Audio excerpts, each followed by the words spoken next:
Overtime na naman si Rabo, no? 5 oras na naman. Pang-apat na araw niya na itong overtime. Ay, 5 araw pala. Bumara yung tela.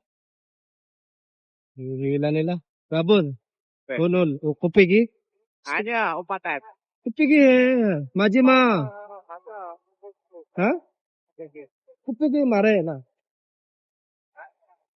포장 얘기 있어. 오빠 딸. 아침까지. 돈 많아. 얘기해? 아니야. 어떻게? 아, 또, 몇 시까지? 이따 몰라. 일 끝나서 가. 천천히. Sabi ko mag-straight duty na siya kasi last day naman na.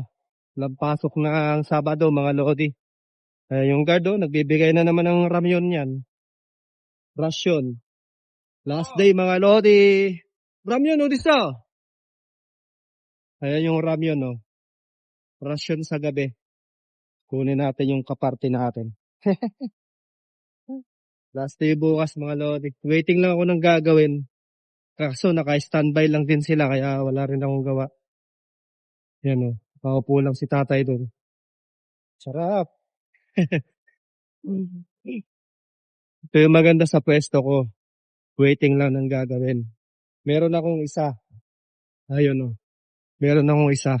Tatakbuhin ko yan kapag mga 4 na. Matatlo na pala, 2 na pala to eh.